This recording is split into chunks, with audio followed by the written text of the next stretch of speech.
Good morning, afternoon, and evening. Thank you all for joining today's webinar to learn more about Malawi's food composition table.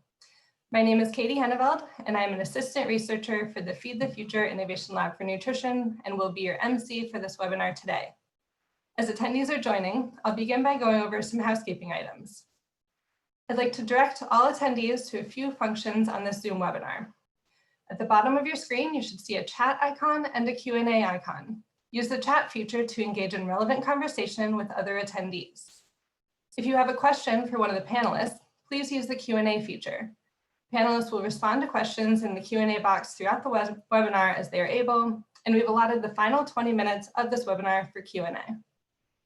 If you're experiencing any technical difficulties, send a message in the chat box to all panelists so that our technical support staff can work with you to resolve them. This webinar is being recorded and will be made available on the Innovation Lab for Nutrition website and the USAID Advancing Nutrition website. There you can also register for upcoming webinars and view recordings and slide decks of previous webinars.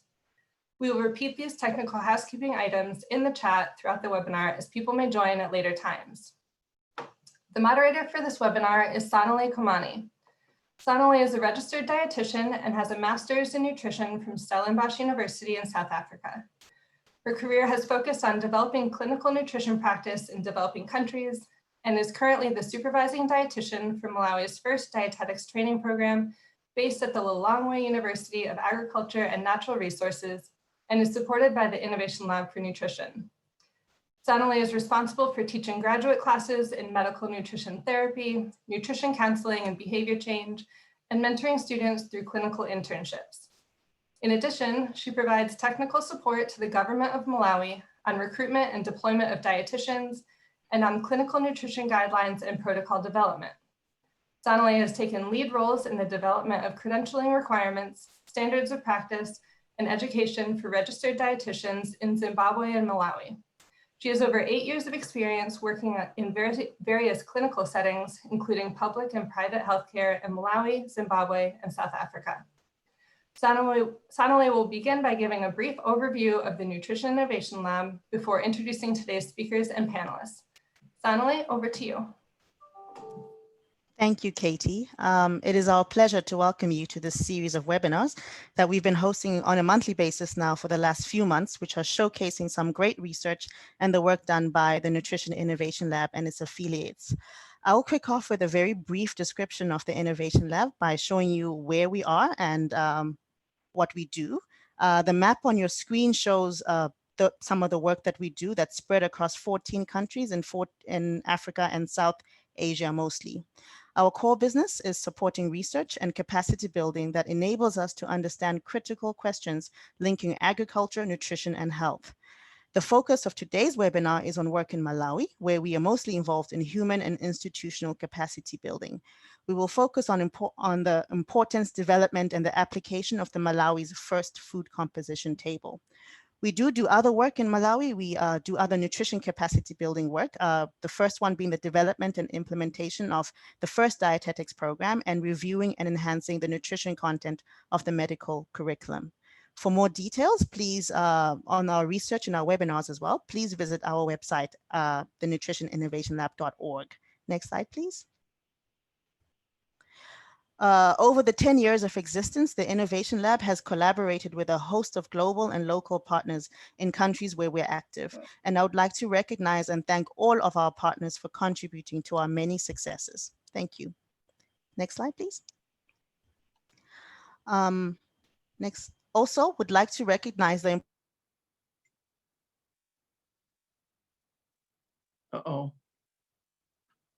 partners. The USAID and the mission office in Malawi have been instrumental. Next slide, here please. Right now, hearing the webinar. For this activity, we've also had a few global and local collaborators who we would like to acknowledge and thank for their contribution. Next slide, please. It is now my pleasure to introduce our main speakers and panelists for today's webinar, starting with our first speaker, who's Dr. Alvarelda van Gaan, who is a research manager for the South African Food Data Systems, known as SA-Foods, which is part of the South African Medical Research Council. She has held this position for over 6 years and was prior to this in academia for 13 years, with appointments at the Northwest University and Western Cape University, both in South Africa. She holds an extraordinary appointment at the University of Stellenbosch, and she is a seasoned researcher with several publications under her belt. Secondly, Mr. Stevia Kayatsa is an economist at the Ministry of Economic Planning and Development in Malawi, and he holds a master's degree in agricultural and applied economics jointly from Luana and the University of Pretoria. His research is focused on cost of nutritious diets and diet diversity. He also focuses on technology adoption, market access, land rental markets, agricultural commercialization, and impact assessments. Our third speaker is Kate Schneider, who is a PhD candidate in the Food Policy and Applied Nutrition program with the Friedman School at Tufts University. Her work focuses on food policy and economics related to poverty, nutrition, and welfare outcomes. She has spent most of the last 4 years working in and with partners and data from Malawi.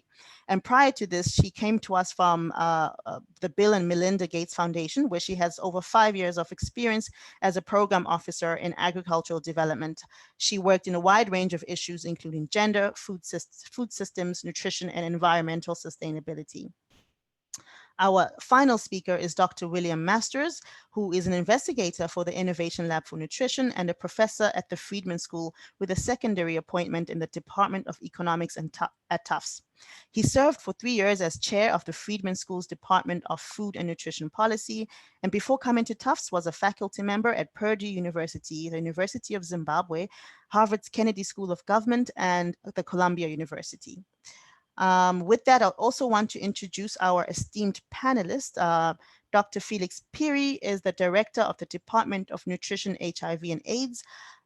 He is really at the helm of Malawian National Nutrition Response, where he has spearheaded the development of several national policies and guiding documents that include the multi-sector National Nutrition Policy and Strategy and other guiding documents on education and communication with nutrition, agriculture and nutrition, and maternal and infant and young child feeding.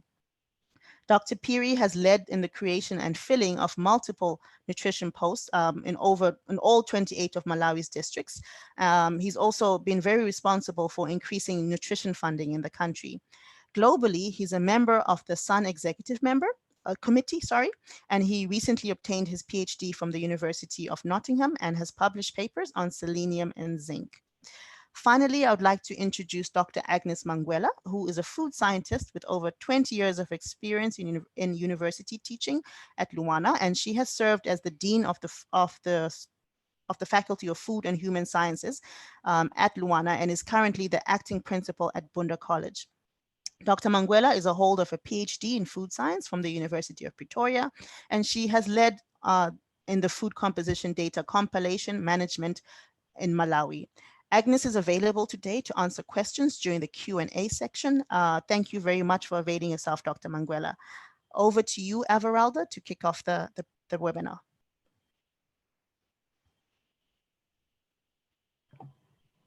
Thank you so much, Sanela, for the kind introduction of everyone.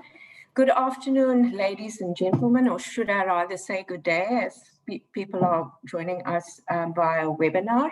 Thank you also to all the organizers for the opportunity to present our work on behalf of our whole research team, titled Reflecting on the Development and Establishment of a Food Composition Database and System for Malawi, from scoping to publication and beyond. Next slide, please. Just a brief outline of my presentation, looking at the project process up until publication, and then before concluding, highlighting some reflections on the challenges and the highlights during the process. Next slide, please. This worldwide pandemic has brought with its many challenges a renewed focus on health and nutrition. Titles carried in popular publications include the latest trends in immunity boosting, what works and what doesn't, want to boost your immune system, a healthy diet, an important start, 10 days to boost your immunity system in times of COVID-19, to name but a few. One of these articles specifically reports that according to Google Trends data, searches for the combined terms of food and immune system skyrocketed by 670% between February and March this year alone. Next slide. Thus, information about content of food and food composition has become very relevant, with buzzwords like functional foods and immunonutrients, focusing that not all foods are created equal, especially if you look at it from a nutrient component and content perspective. Even within one food item, food composition can vary in foods due to climate differences, soil type differences, what season of the year it is, maturity, biodiversity, and also how a food is stored, processed, and then also influencing by a country's fortification policies and guidelines. And all these factors highlight the importance thus of a relevant, reliable country-specific food composition database. Next slide. Such a database thus becomes very crucial if you want to address nutrition concerns, whether you do it by means of nutrition practice and research, through program implementation, community-based strategies, policy and nutrition surveillance. And it's against this backdrop, and in the absence of a food composition database in the country, the collaboration was initiated to establish a food composition database for Malawi. Next slide. This illustrates the process that we followed in the development of the Malawian food composition database. It was a phased approach. Phase 1, looking at the scoping of the nutrition landscape in the country. Phase 2 involves capacity building and data collection. Phase 3, data compilation, data quality assurance and checking. And phase 4 looked at sustainability, the publication of the database and the dissemination thereof. Next slide.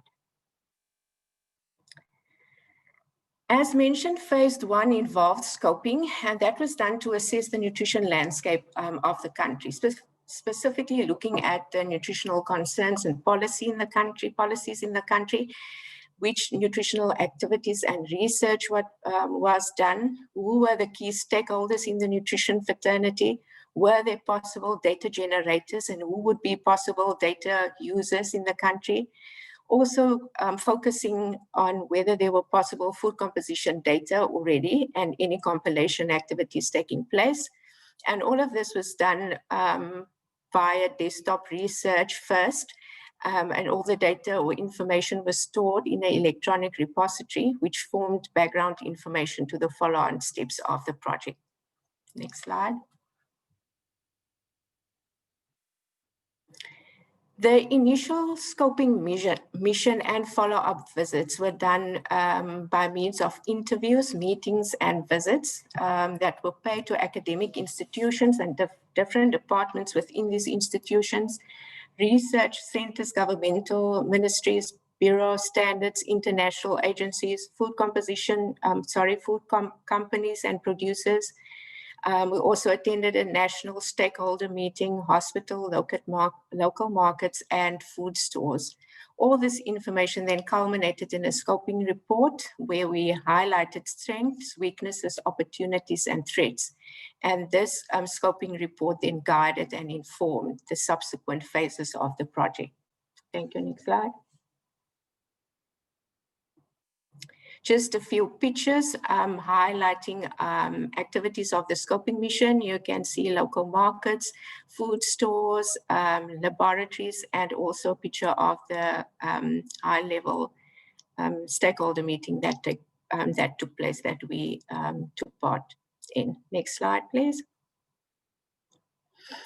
This then led to a project plan, which was an implementation working document, where we recorded all activities that were to take place, also setting ourselves some time frames, which of the research partners were responsible for which activity, detailed what and which actions were required, and also progressing,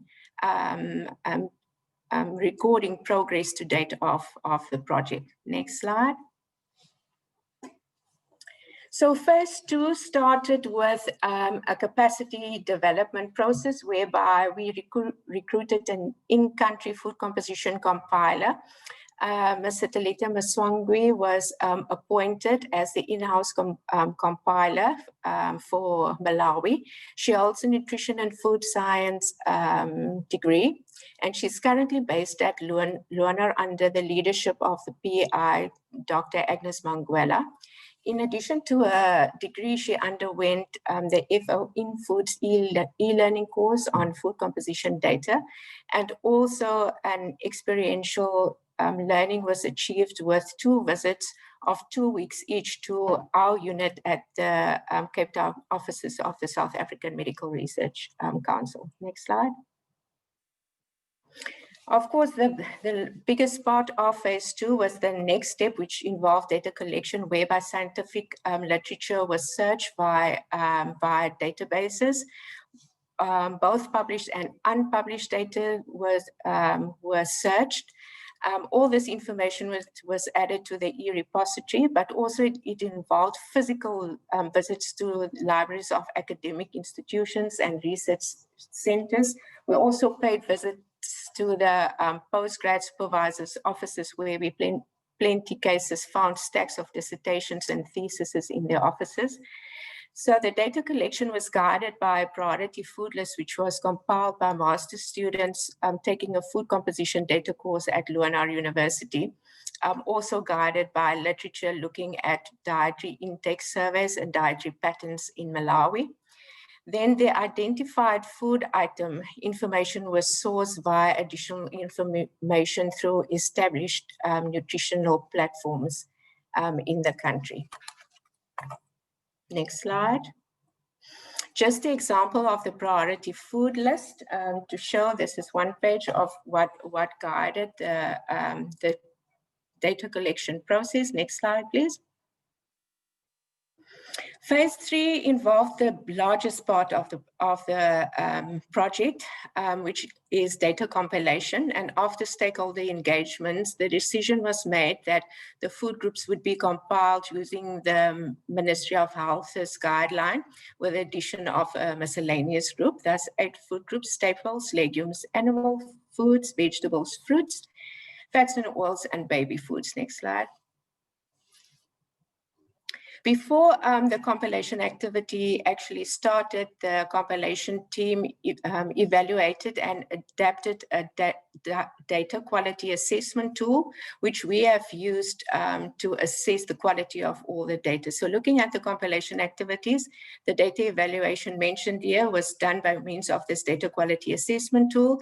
Data then was extracted and compiled. Standard guiding methodologies and principles were used, always adhering to quality assurance, and data checking was done before publication with as guided by FAO and InFoods. In addition to the data checking, there was data interrogation that took place, and some of that work would follow in the next presentations. Next slide. Just some pictures, I think not many enough to showcase the painstaking plenty hours that the team literally sat with extracting information, double checking numbers, and just the center picture to show that that was the toast on a very warm summer's day in Malawi when we did our last quality data check. Thank you. Next slide. So phase 4 involved sustainability. Stakeholder engagements took place to identify a custodian where the food composition activity could be institutionalized. The decision was made that it would be housed at the Department of Nutrition, HIV and AIDS, and a subsequent 2-day visit to the South African Medical Research Council took place, where we showcased the requirements for hosting a national food composition database. This then resulted subsequently in a stakeholder meeting of key role players. This is now in Malawi, to establish, to lobby and establish support for the DNA-HA and the activity. And the decision was that existing platforms would be utilized. Next slide. Thus, to summarize the sustainability of the project, the decision was that the overall management would be done by the DNHA, that updates of the database would be the responsibility of the government of Malawi and other research institutions under the technical leadership of Luanar University. That the country's policy advisory team would act as an advisory body to the activity, and that the Nutrition Research Surveillance Technical Working Group under the operation of the National Nutrition Committee would be responsible for the implementation and operational support of the activity. Next slide. Then finally, the publication and the launch of the tables and database. There was a dissemination event held on the 24th of February 2020 in Lilongwe, Malawi, just before COVID really hit Africa. This was hosted by the government of Malawi, more specific Ministry of Health. The activity was attended by high-ranking officials of the government. The dissemination event was followed by a 2-day workshop where data generators joined us for a data quality workshop. So the final publication is currently, it's an open access document, which can be downloaded from Tufts University and the Nutrition Innovation Lab websites, and it will also be hosted on the MAFOODS website. Next slide.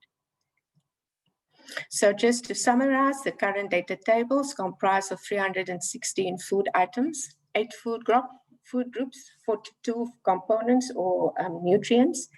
63% of the data in the Malawian database comes from the scientific literature collected from Malawi, 30% from South Africa, and the smallest contributor, 1% from Mozambique. The largest food groups in the database currently, baby foods 27%, followed by staples, makes up 22% of the database. The smallest contributor, 2%, is that from the fats and group oils group. Thank you. Next slide. So just reflecting on the challenges we faced during the project, specifically looking at resources.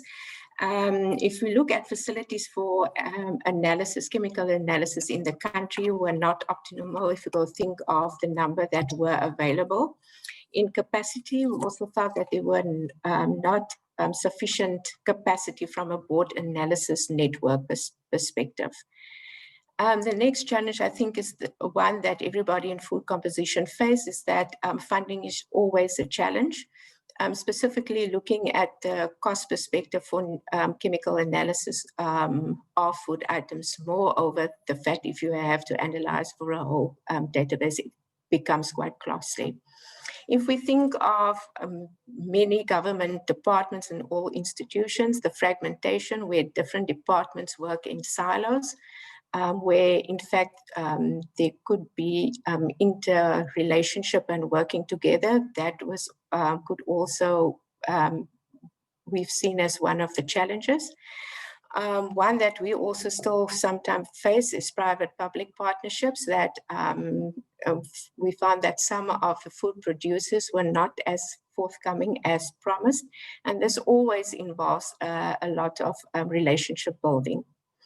The fact that we've used scientific literature from analytical data for the composition tables, of course, led, and it was specific, not specific for food composition per se, means that a lot of the values we have missing data. For instance, that selenium has over 70% of our values for selenium is missing. Then another challenge was data quality. We actually looked at many different literature and different articles that we actually could not use due to the data quality, as it was not fit for food composition per se. Thank you. Next slide. Then just reflecting on the highlights, I think one of the bigger highlights is the fact that we had more highlights than challenges. From the onset, there was a positive excitement around the activity. Also very key was the political will that we saw from the Malawian government, more particularly Department of Health and all the other stakeholders and agencies.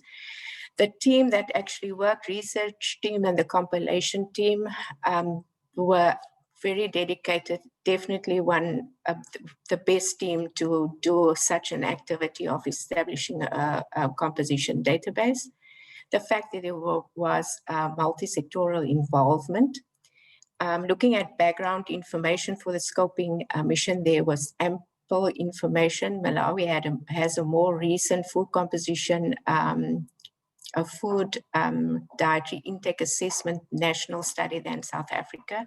There were established organized nutrition networks and nutrition monitoring platforms within the country. There were well-equipped laboratories, even though there were not many. Many activities that could feed into food composition were identified. There was a rich wealth of food composition literature, as said, 63% of the database comprised Malawian data. The willingness to share information, also the fact that we used a phased approach that could highlight the next steps of the project. And I think the biggest highlight is the fact that food composition activity is continuing. Speaking to the in-country compiler, she said, of course, just like in everybody's case, COVID has a little bit amended their plans for the year, but that the activity is still continuing in the country. Next slide. So to conclude, we think bold strides have been made in establishing the Malawian food data system, now called MAFOODS, and that the multinational collaborative project harnessing existing networks and platforms and also enabling multi-sectoral engagement and participation led to the successful publication of the tables and the database. Moreover, leading to a sustainable food composition activities within the country. Next slide, thank you. Just the last references, thank you so much.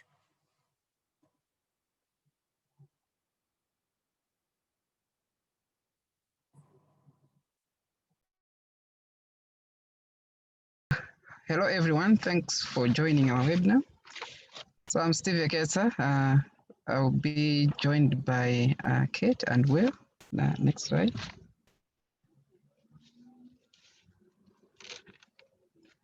Yeah, so food composition data plays a great role in policy analysis. So one of the priorities in Malawi's nutritional policy is to enhance evidence-based programming through nutrition monitoring, evaluation research, and surveillance. So we use food composition data if we want to estimate or understand nutrient adequacy of actual household diets. So what we do know is that food sharing is common among rural households where household members eat the same food in proportions. So we use food composition data if we want to know the level of diet quality that meets the needs of every individual member of a household, which is determined on a per nutrient basis per household member. So for this, we use household consumption survey data. So the National Statistical Office of Malawi collects this data nationally, which is representative at intervals of 3 to 5 years. So we match household reported food consumption to food composition data, and then compute individuals' share of the household total and compare it to nutrient requirements. So what we also do know is that households complement their food consumption from own production with food purchases. So we also use food composition data if you want to estimate affordability of adequate diets, trying to understand whether the rural markets can fill the nutrient gaps in household diets. So for this, we use National Consumer Price Index data that National Statistical Office collects across Malawi on a monthly basis to monitor consumer prices. Next slide. So this chart illustrates the value of local food composition data by comparing the nutrient values for commonly recognizable foods from Malawi and the US.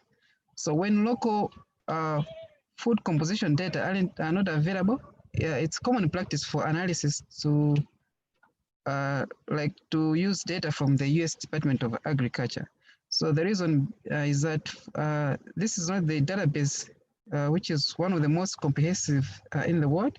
However, the nutrient values reflect the foods commonly eaten in the US, reflecting the US growing conditions and the conditions in the places our important foods come from. However, those may not reflect the same environment and soil conditions, management practices, or common varietals as in Malawi. Moreover, all those factors affect the nutrient composition of the edible portions of foods.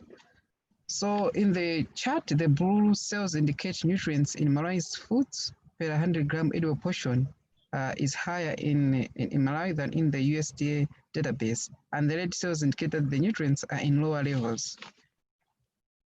So using the USDA food composition data for analysis in Malawi would likely lead us to different, possibly erroneous conclusions. So when we compare the nutrients in Malawian foods to those recorded in the USDA per 100-gram of the edible portion, we see a lot of variation, but not necessarily a clear pattern. For example, 100-gram of the edible portion of boiled eggs in Malawi are higher in iron, but lower in copper and selenium. While fresh milk is higher in iron, boiled cowpeas are higher in protein, but lower in vitamin A. We also have some missing values in the white cells because we could not ascertain their nutrients. Next slide, please. So having the Malawi's food composition database allowed us to merge food composition with several other data sources and answer important questions for food and nutrition policy in Malawi with more accuracy than would have been possible previously. So we used the Malawi's food composition database to assess the quality of foods consumed by households observed in the National Representative Household Panel Survey data that was collected in 2010, 2013, and 2016-2017 by the National Statistical Office together with the World Bank. We also used other data from the NSO, the literal food price data that NSO used to calculate the CPI to estimate affordability of nutrient adequate diets. For both of these studies, we matched the data to nutrient requirements from the dietary reference index and to the reference heights and weights by age and sex from the World Health Organization growth charts. Let me now invite Kate. Thank you. Thanks, Xavier. Now I'm going to present some of the results from 2 studies that we did on whole households in Malawi, and then I'll turn it over to Will to share some more of our results from other studies.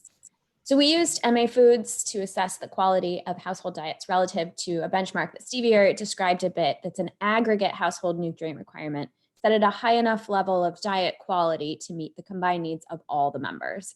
And in Malawi, like Xavier mentioned, and also like many other places in Africa, households customarily eat shared meals. And so the aggregate nutrient requirement that we developed makes sure that the meals are dense enough in each nutrient, meaning there's a sufficient concentration of the nutrient per unit of energy to meet the needs of the neediest member of the family. So that way, each person eating sufficient energy from the shared diet will get enough of each nutrient. So then we assessed how well current observed diets in that household survey data that Xavier was just describing matched up with or aligned to the diet quality that would be required for an adequate shared household diet. So what you see here on the left in this figure is the distribution of nutrient density by nutrient in the diet of Malawian households as observed in 2010, 2013, and 2016-17. And what we found are diets not sufficiently dense in vitamin B12, riboflavin, selenium, lipids, and zinc. But we also observed that they're very dense in copper and iron. And these patterns largely reflect diets with few animal source foods, but the minerals are largely a reflection of soil health. And this is something that we wouldn't or might not have discovered had we used food composition data from elsewhere. Next slide, please. Thank you. And then we disaggregated these analyses by wealth, which is what you see here on the left, and by urban and rural location on the right. And we found very few differences, which suggests there are larger patterns throughout the food system rather than certain households lacking access to an adequate diet. Our findings also offer some context to understand the results that were found in a recent micronutrient survey, which took biological samples and assessed nutrient status based on biomarkers. And they found a high prevalence of non-iron deficiency anemia, but low prevalence of iron deficiency anemia, which can be explained in part by the dietary analysis that we've done, looking at the high concentration of iron in plant-based foods and a low B12 and folate concentration in the diet, which could explain those patterns of anemia. Next slide, please. Something else that we did that is a unique contribution of this study and one of the most valuable aspects of having local food composition data is we looked at the prevalence of diets with excessive concentration of nutrients above their upper limits. So in this figure, you see the prevalence of nutrient concentrations in the diet that exceed the upper bounds for micro, and macronutrients. And so the local food composition was really helpful, and particularly in helping us identify these nutrients where excessive concentration in the diets is highly prevalent and might be concerning. And what we observe are diets too dense in carbohydrates, copper, and iron, which reflects in part consumer choices or lack of choices. Those facing food insecurity prioritize meeting their energy needs and commonly do consume carbohydrate-heavy diets. But a nutrient like copper is imperceptible to a consumer in their food. And so high levels of copper and iron, which in the case of the diets that you see here are largely coming from plant-based sources, those reflect the high mineral content in the soil that's taken up by the plants and deposited in the edible parts. And again, this helps us provide some very useful context to findings from the micronutrient survey. The high intakes of copper can compete with zinc for binding sites in the gut, which allows the nutrients consumed in the diet to actually be absorbed by the body. And so the high copper intakes could in part explain what they found to be a higher prevalence of zinc deficiency than analysis of dietary intakes would suggest. And as I mentioned previously, the high concentration of iron also helps to explain, at least in part, why they found a low prevalence of iron deficiency anemia, despite what we observed to be very low intakes of animal source foods. It can also possibly be explained by supplementation, but only for certain subpopulations. And lastly, before I turn to the next slide, I just want to note that we would caution interpreting the high prevalence you see here of diets too dense in sodium, because that's most likely explained by recall error. Some processed foods are available and do supply sodium in Malawi's food system, but these very high results likely reflect what tends to be a very lumpy purchasing pattern, which means households purchase salt in larger amounts and consume it over longer periods of time, but report the amount purchased during the recall period rather than the amount consumed. Next slide, please. We then estimated the cost of a nutrient adequate diet for those same households whose dietary intakes I was just talking about in the previous slides. And in this study, we focused on the cost to the whole household at that level of diet quality that is dense enough in all nutrients to meet the needs of all members. When we estimated the cost under current food item availability and prices, we found it was not available about 40% of the time from 2013 to 2017, meaning that the available foods couldn't be combined at any price to supply the adequate balance of nutrients. And the cost exceeded current food budgets for 70% of households and couldn't be afforded by over half, even if spending all of their resources on food. We found riboflavin to be the most expensive nutrient, but selenium to be the nutrient preventing the diet from being feasible at any cost. So what we did was we developed 7 realistic policy scenarios that would increase the availability or reduce the cost of foods dense in the nutrients that we found to be insufficiently consumed in diets or those driving the cost or availability of the adequate diet. And then we added an 8th policy scenario reflecting the soil biofortification of maize with selenium, which is an intervention that has undergone successful trials and is under discussion with the government, which perhaps Professor Peary will be talking about in a few minutes. And what we found was that interventions in eggs, fish, dairy, and groundnuts would largely be ineffective. This is what you see here on the chart here, showing the percentage decrease in diet cost under each scenario, which clearly shows the effectiveness of the maize biofortification option.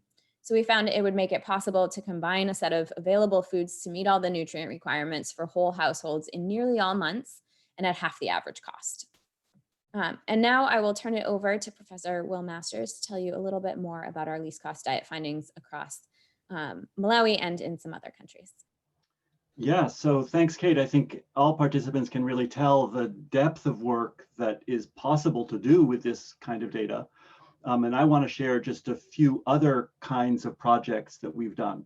And first of all, to recognize the opportunity to collaborate with Steve Ure from the Ministry of Economics and Planning and Development to get at the policy relevant questions that are most important for nutrition policies and programs in the country, and also very close collaboration with the National Statistical Office in Zomba, where through the ministry and through the NSO, we're able to get access to these very rich price data, match them to the nutrient composition through MAFOODS, and then ask these kinds of policy questions that we'll talk about now.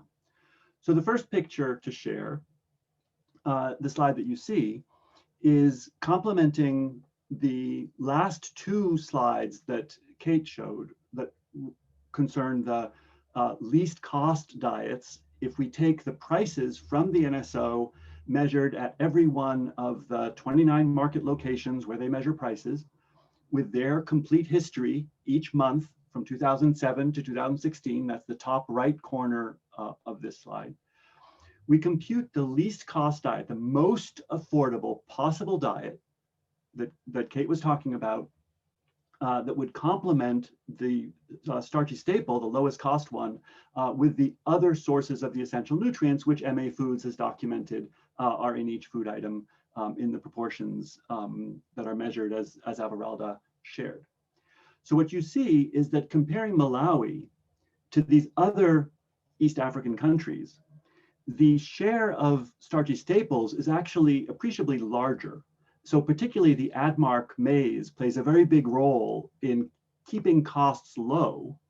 But of course, that brings this very high level of starch and fiber that Kate referred to as a major inhibitor on nutrient adequate diets, and the other foods around the sort of bronze yellow colored starchy staple, of course, complemented by, above all, ground nuts and some other leguminous beans, but then oils and fats in order to avoid the excess carbohydrates that, of course, most low-income people cannot afford those high levels of oils and fats, let alone the fish in the upper right corner, dominated in the Malawi case by sardines, and the green leafy vegetables that you see, the rape leaves in the top right corner. The overall cost of this diet is about the same in the three countries, around $1.50 when converted to US dollars. It's slightly lower in Malawi because of the very low cost ADMARC maize, but the key thing is that that does not make a nutritious diet within reach, because to reach nutritional criteria, you would have to complement it with the other foods that are so expensive and reach that $1.50 a day price level. Next slide, please.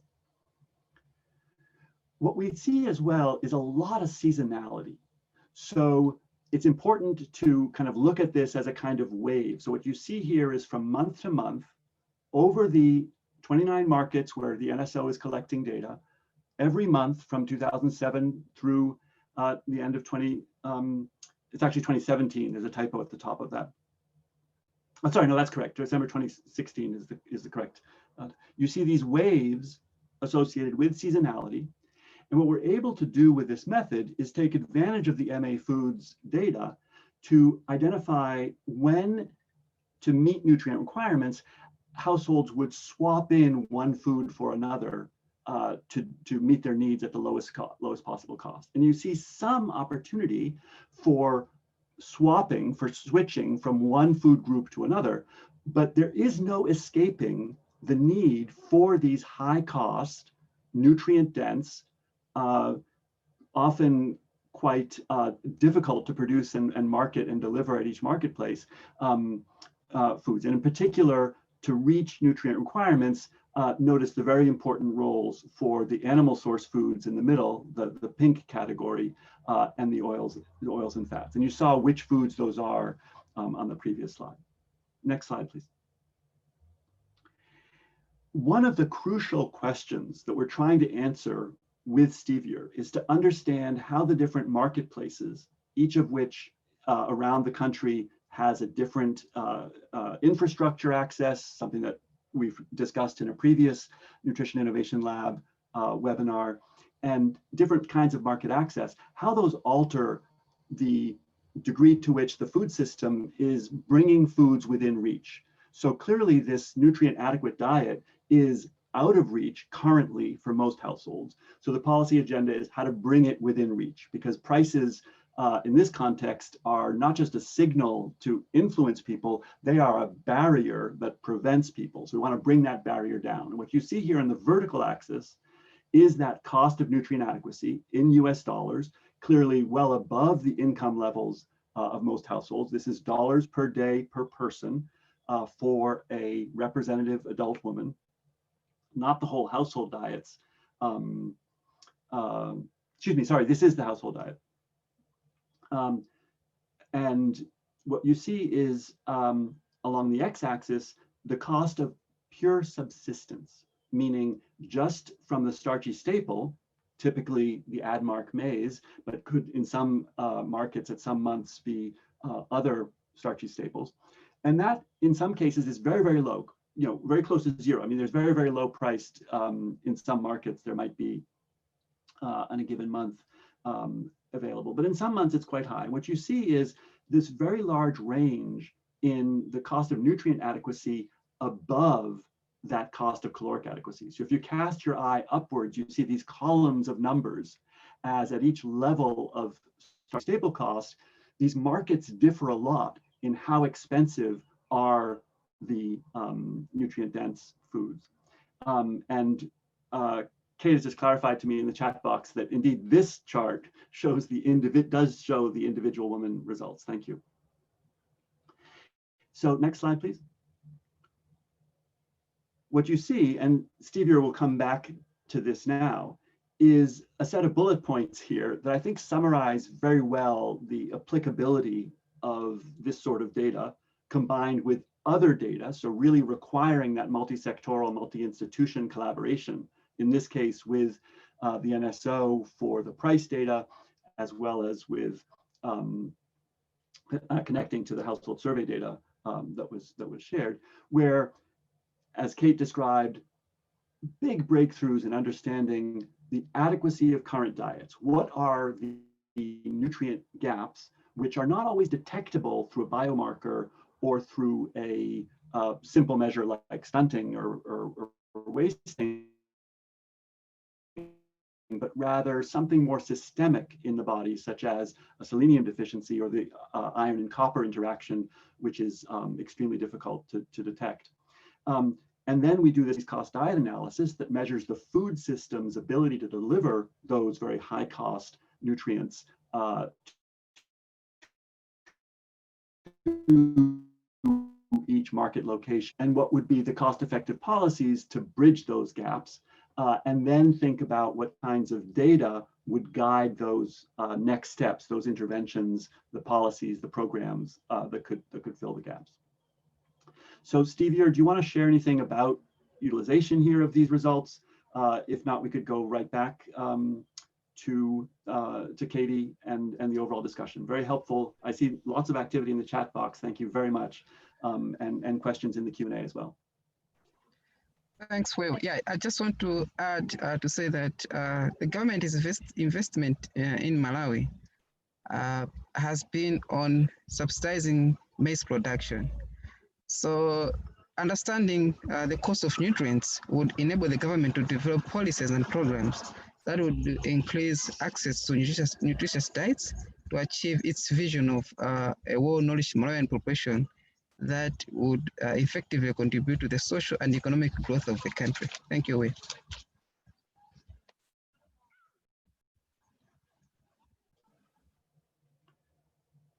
Thanks. I think we have a terrific panel of people to make further comments.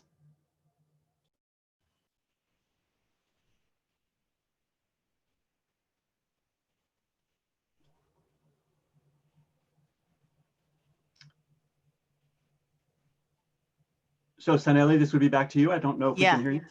Yes, I'm right here. I was just waiting for everyone to make their final comments, but I would like to pass it over to Dr. Felix Peary, who will give some remarks from the perspective of government.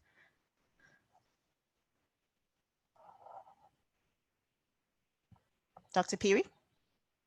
Hello, hi, Sanere. Yes. How are you? And yes. Good morning, afternoon, evening, everyone. Yeah, Sanere, do you want me to give the perspective on the previous speaker or on? I mean, you're certainly welcome to.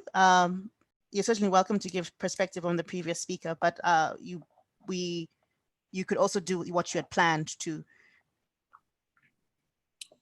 Okay, I think probably I'll just give the whole generic on the work that has been presented here on how us as government had been involved and also how we intend to take it forward, since this is a very complex thing and it requires a lot of commitment from government. So one of the things which I could say, which I find it to be very important and valuable, is the engagement that we had with the team that was leading this process. We'd been working with them from the onset of the program up to the end.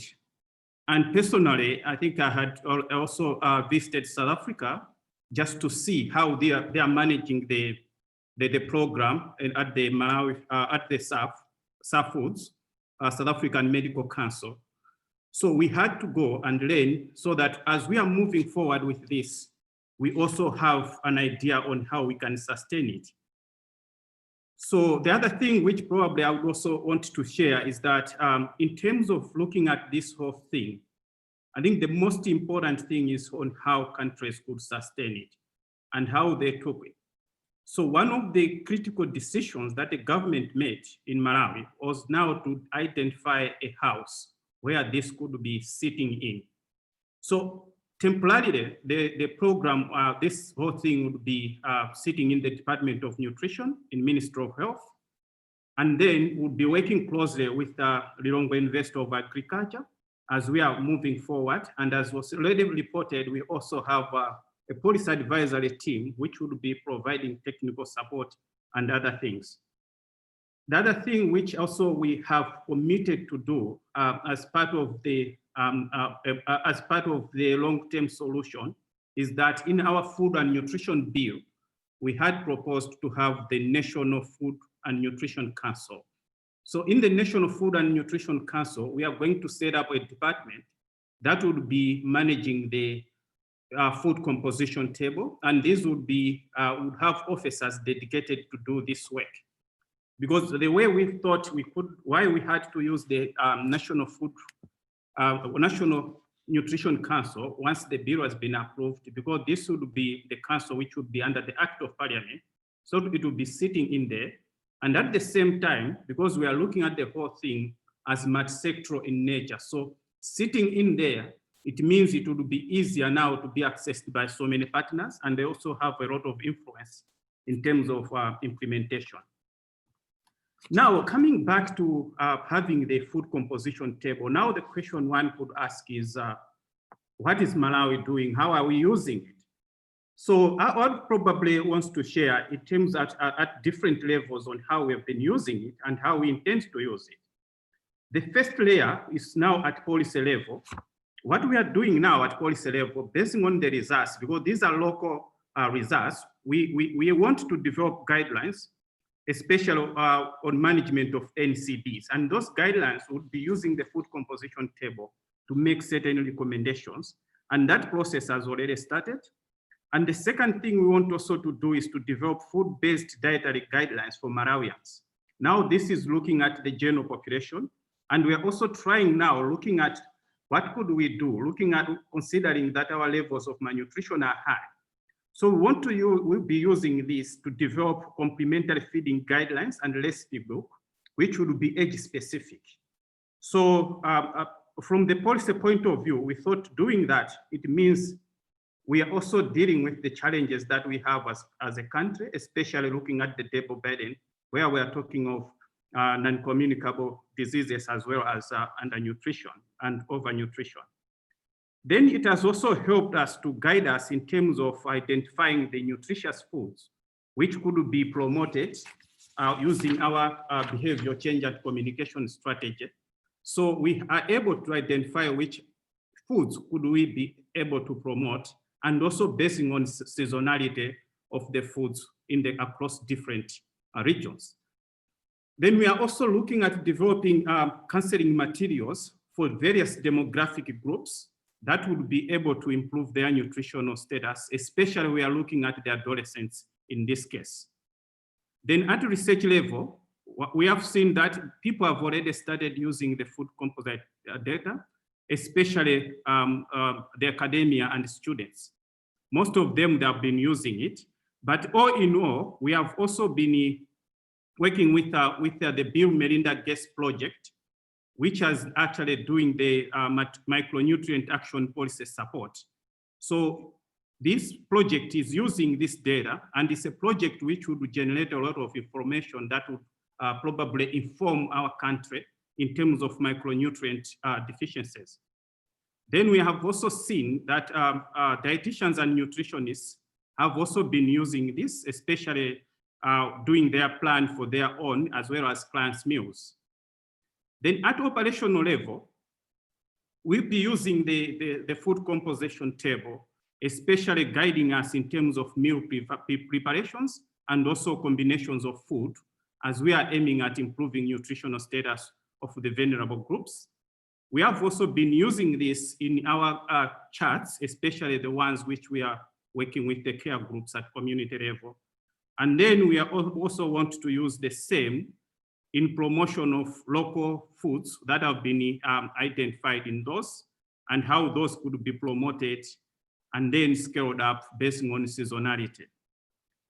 But I want also to mention here to say, in as much as we are doing this, I think from government, I also see that there's a potential challenges that we are anticipating to have, especially once we have taken full ownership of this. One of the things which I foresee that we may have a lot of challenges is on capacity issues, especially on financial as well as technical, because this would solely depend on government financing. Then secondly, the people who are going to manage this, they need a lot of training. And they need also, we may need to have other specialized officers who should do this.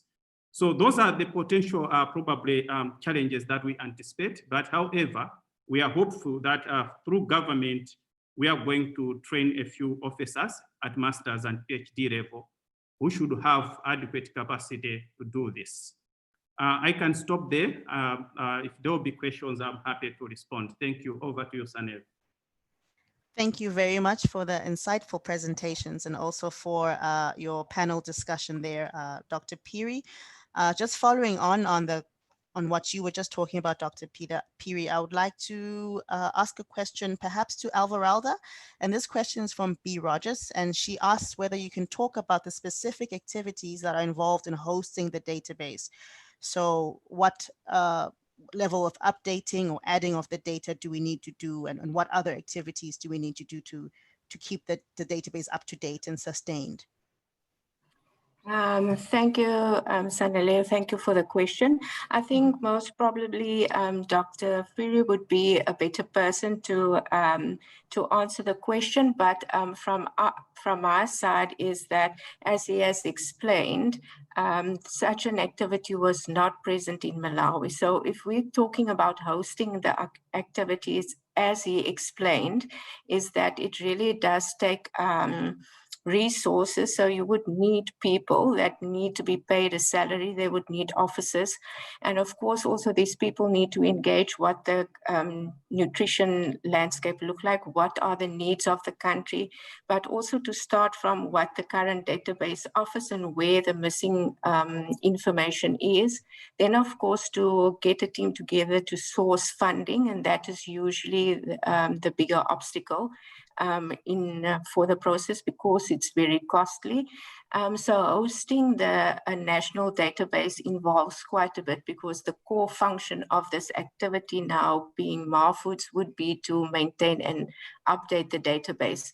And as Felix has explained, that there might be later need more people to assist the current compiler. And also then, let's say, a specific place where they can be housed, and of course, getting resources for the additional updates that need to follow. I hope it answers the question. Thank you. Felix, do you have anything to add? I know you gave quite a nice overview of what is needed, but this is more specific activities. Okay, I think, Sanele, what I could say probably, I think for some of the routine stuff like offices, salaries and all that, probably those could be taken up because it would be part of the institutional arrangement within the either DNHA or within the National Nutrition Council. So that would have no problem at all. But the key issue here is how do we manage this? It's the actual management of this. We will need a lot of capacity to build so that they would be able to manage this and also sustain the whole thing. We may have, in terms of technical support from Luana and all that, but at the same time, the capacity has to be built within the system, within the institution which is hosting the system. I think that's where probably I would say we may need to figure out on how best this could be done. But suffice to say, it's about our commitment, it's about government commitment on how this could be taken up. But the good thing is that the whole process involved the highest office within the ministry. So they are already aware what it takes for us to move forward. So I think that's what I would say. Thank you. Over to you. Thank you.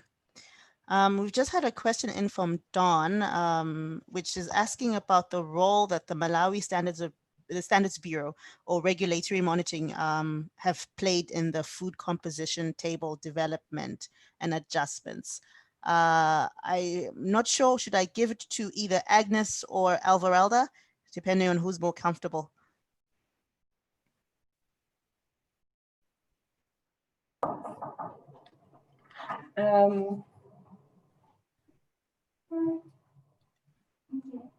I can take the question.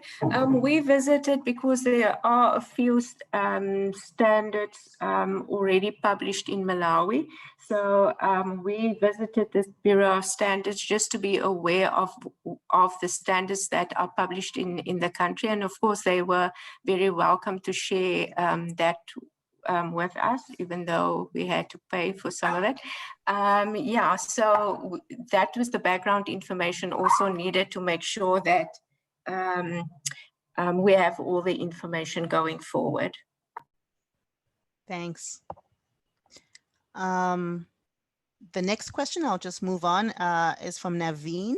And I will address this to Dr. Manguela, I'll address this to Agnes. And she says, in many countries, the food composition table is developed based on regular analysis in government laboratories, and that's mostly released by a government institution of concern.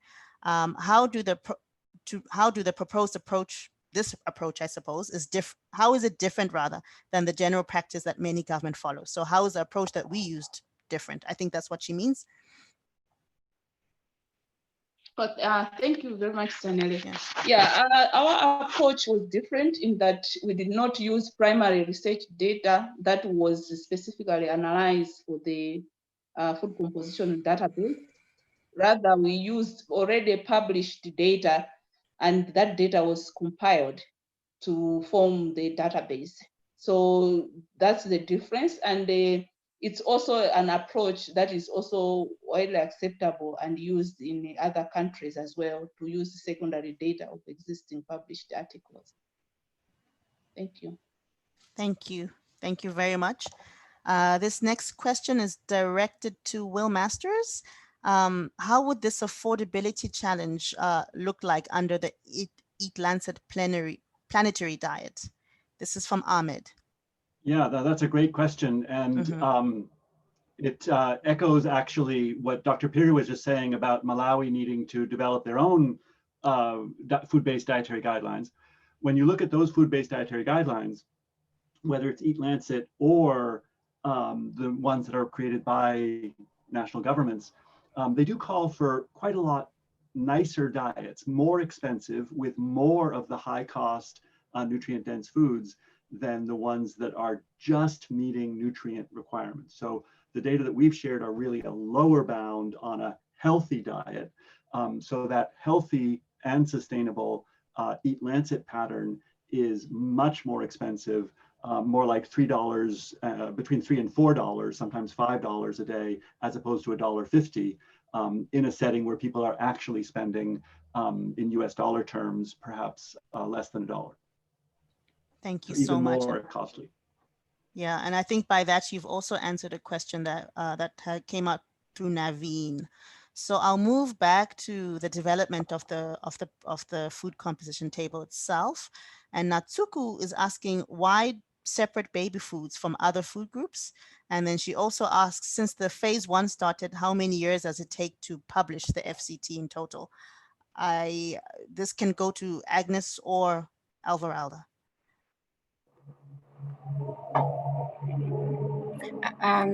Okay, I'll take the question. Agnes, if it's okay with you, because I've got helicopter noises at the back. I don't know if everybody can hear me.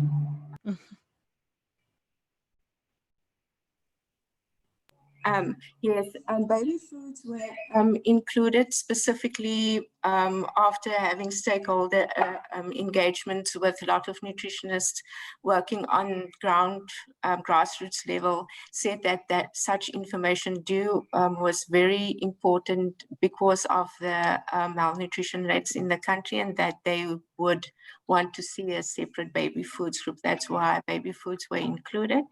And now I forgot the second question. Sorry, Zanele. The second question was, oh, I've lost it too. How long did it take for us to come how long around? did it take? Yes. Probably from the scoping mission to February, just under 4 years. Okay. Yeah. Thank you. This next question is coming from Daniel Pfaff, and I think it's directed to Kate. Or which factors did you use to adjust for bioavailability for the minerals, and did you use the retention and waste factors? That's a great question. When you were doing your analysis, Sure, yeah. When we assessed the quality of observed diets, we adjusted for bioavailability using the FAO-based assumptions for iron and zinc of a low bioavailability dietary pattern, which are 10% and 22% for iron and zinc fractional absorption, respectively.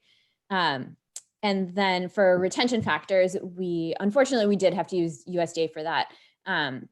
But retention factors reflect the extent of the food item that is the edible portion, or the percent that's not the edible portion, which is more likely to be consistent across countries than something like the actual nutrient composition. Thank you. I think we're getting quite a lot of technical questions, so I'll refer them back to either Agnes or Alvaralda again, but someone is asking, Ruth is asking, how do you rate the analytical data from Malawi? So how did you rate that data?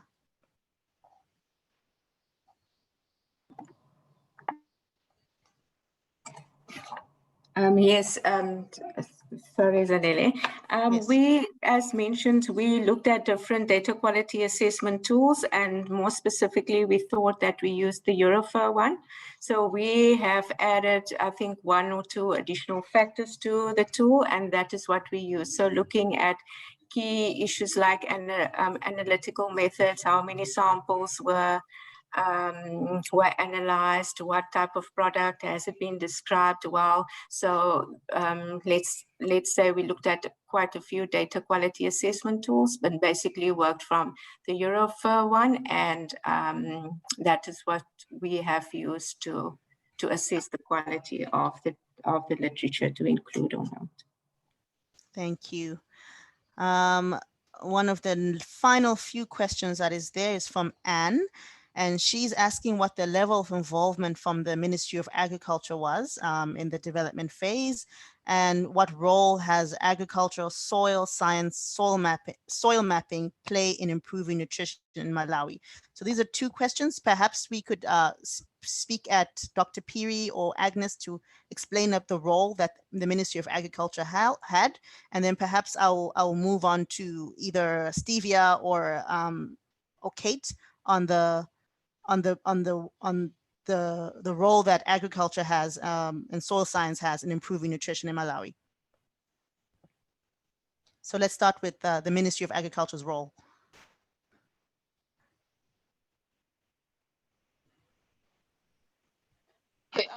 Thank you very much, Stanley. As I've rather mentioned, the process included a lot of stakeholder consultations, and the Ministry of Agriculture is represented in the technical working groups that the Department of Nutrition is involved in. So the Ministry of Agriculture was involved at technical working group and the policy advisory team level in terms of advising and providing feedback in the development process. Thank you. Thank you.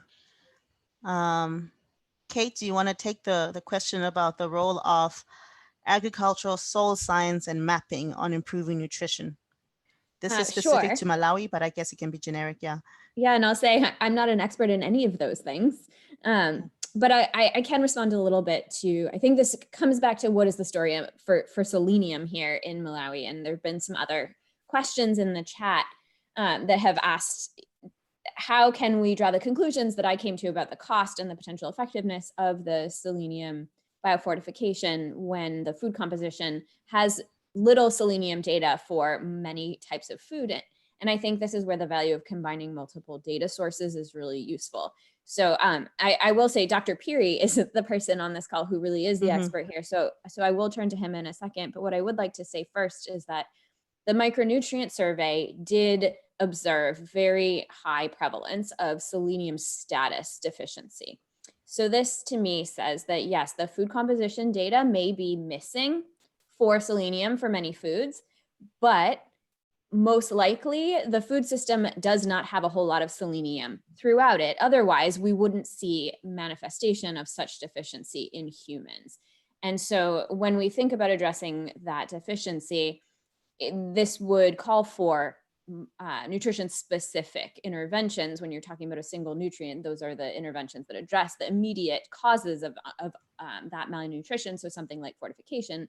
And when it comes to selenium, I think Dr. Piri and others have found that doing that through soil is actually the most cost-effective way to fortify selenium into the food system. And maybe with that, I will turn over to Dr. Piri if he wants to say a little bit about that. Dr. Piri?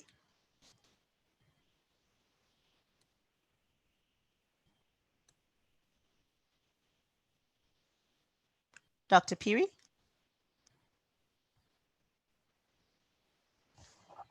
Okay, we might have lost him, but I will share their papers in the chat for those who are interested. There's a large team working on a project called GeoNutrition, and they've been doing a lot of this research.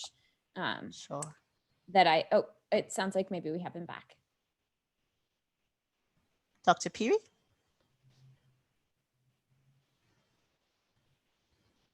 Maybe not. Well, I'll share some of the resources hello. in the chat. Hello. Yes, we can hear you. Yes, yes. I think I got lost. I was not, I couldn't hear anything. So I don't know what was. Okay, so we were asking a question about the role of agriculture, soil science, and soil mapping in improving nutrition in Malawi. So Kate did give us quite a nice intro, but she intimated that this was your area of expertise, which you might want to have some input in. Okay, not necessarily in terms of soil and mapping and all that. I don't know, probably Dr. Mangwera could ably respond to that.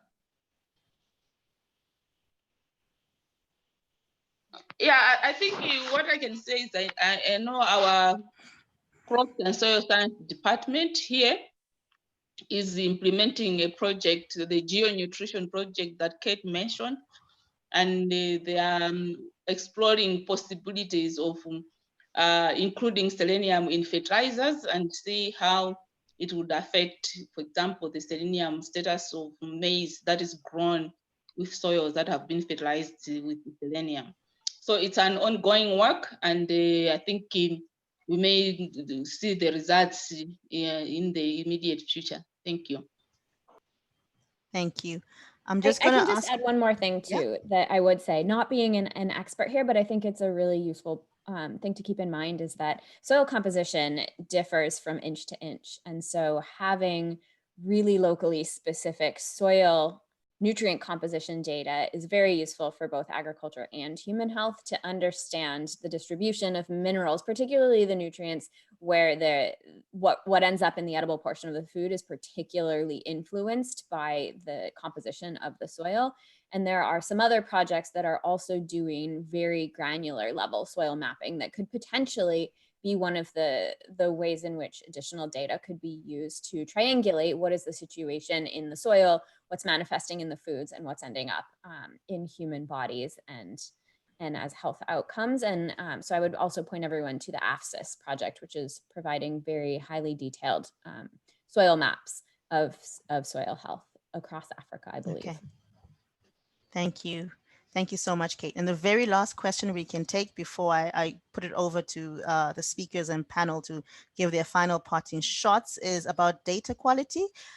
So Junior is asking that data quality, including missing data, was clearly a challenge from the onset.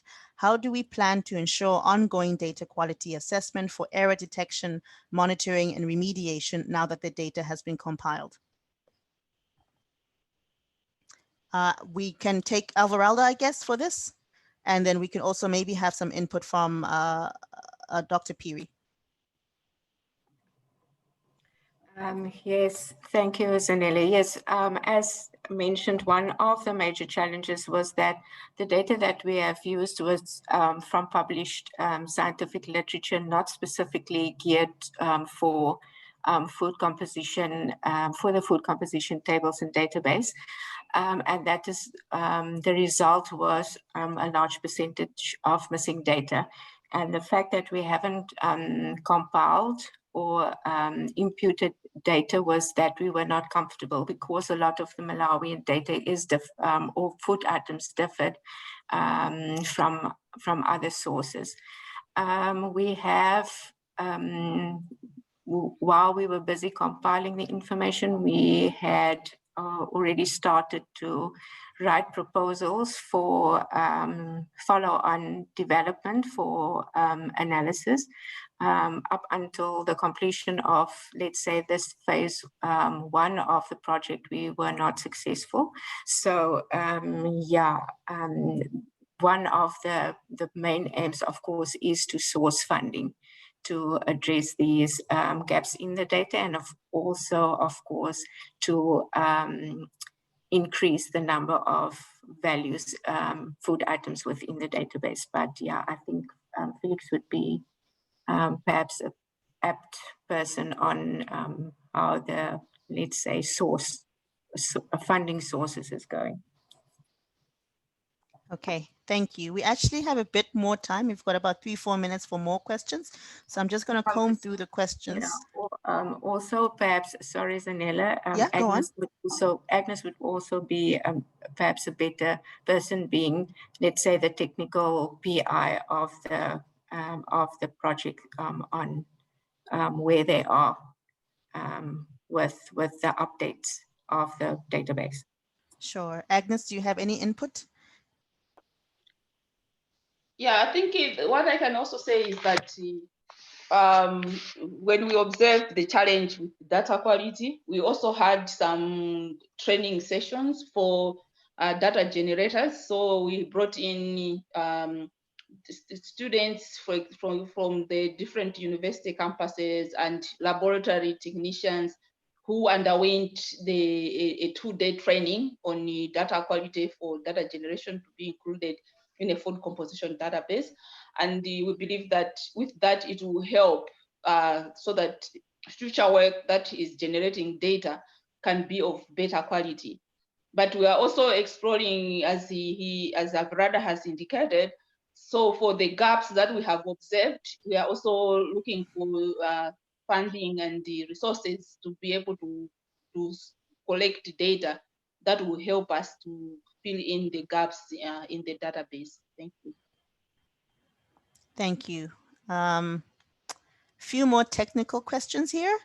So the one is about the data management system that was used during compilation, and also about the sources of the literature. So was it journals, or what were the sources of data for this for the composition table? Yes, Zanele, now I need to remember. The management system is we use the same management system that we're currently using in MAFOODS. So it is a bold management system based on Excel, and that is the one that we've used in Malawi as well. The second question was on the, that one I forgot now again. Oh, the second question was on, sorry. Oh, the data sources. So what sources of data were they using? Yeah, we, as mentioned, we search databases for published information or scientific papers, but also not just that, we also looked for unpublished papers. Then a lot of the data was actually sourced from library visits to the to universities, looking at dissertations and theses, and also, as mentioned, quite a few were found in, let's say, promoter and supervisor offices. So it was postgrad research was also a large contributor to the data that we could use. Okay.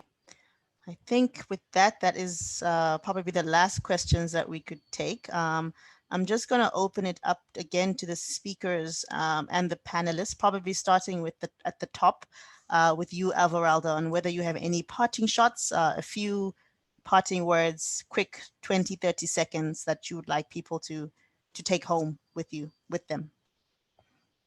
Yes, I think my parting would be, as mentioned, looking back, there were much more highlights than challenges, and that countries should go and look at what they have available. I think we underestimate what is available from researchers' work within the country, and that would be a good start to look at if you want to start such a process. That don't underestimate what richness lies within the science and research fraternity. Thank you. Yeah, thank you. Stevia? Any parting shots, any parting words?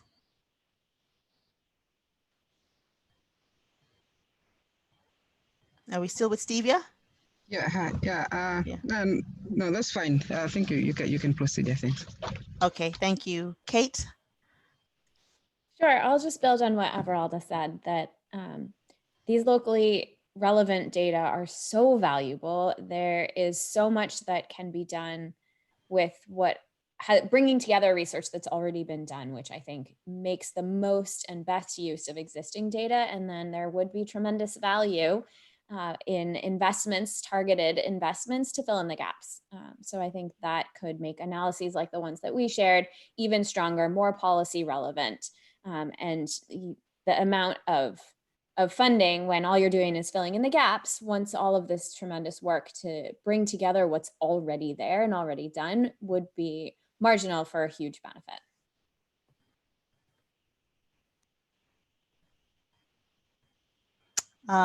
Next would be Will. Do you have anything, Yeah. any parting words? Just to say, I hope there's some immediate actionable information. I think there is. You've heard, very specific things that people in different settings can do. But those of you who are in a research setting, I would say the most amazing thing is how many puzzles there still are. How this is just the tip of an iceberg, getting into this interaction between environmental, especially soil nutrients, plant and animal processes, the resulting food quality and the nutrient composition, and then the policy levers. So there's just so much amazing stuff here that these data allow us to begin to look at. Thank you so much. Thank you so much for your remarks. Let's end it with the panelists, Dr. Piri and Dr. Manguela, starting with Dr. Piri. All right, thank you very much, and thanks for the organizers of this. I think what I would say probably at this point is that as we are going forward with the analysis on food composition table, I think it's important that we also do more of local foods, especially in the context of Malawi, where you find there's a diverse local foods that people consume. So it would be important also to go beyond what we have done and more, probably have more of the local foods being analyzed so that it well informs us in terms of policies and direction. And secondly, I think from the discussion that we had here, there is need for agriculture, nutrition, and health platforms to be strengthened so that we talk to each other and we are able to inform within intersectoral information is being disseminated so that we are able to come up with something that would benefit the country. For example, if we are to improve nutrient content of a certain foods to achieve certain nutrition outcomes, then the agriculture people would be necessary. Similarly, the health people should also inform. So my view is that these sort of discussions, let's always remember to have this sort of diverse people in the conversations like this. Thank you. Over to you. Thank you. I'll pass it straight along to Dr. Manguela. Thank you very much, Stanley. I think what I can say is that this first edition of the Malawi Food Composition Database is a starting point. And as we have discussed here, we can notice that there's still quite a lot of work that has to be done to fill in the data gaps, as well as explore other food items. We are having around 300, we have 300 data entries at this point, but based on the food that are consumed in the country, there's quite a lot of work that has to be done. So we look forward to continuing working on improving the database so that we can fill in those gaps and provide more data that can inform policy and decisions in the nutrition sector. Thank you very much.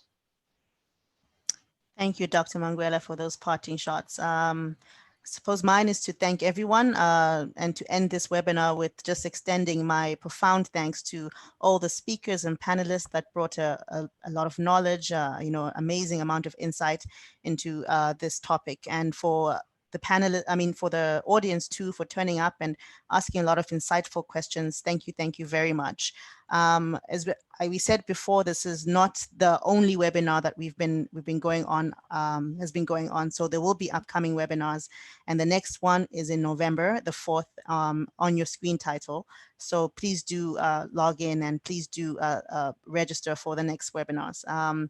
You can get the recordings of this webinar. They will be posted in a few days, just after this webinar, and they will be on the Nutrition Innovation Lab website and the Advancing Nutrition website too. Thank you very much.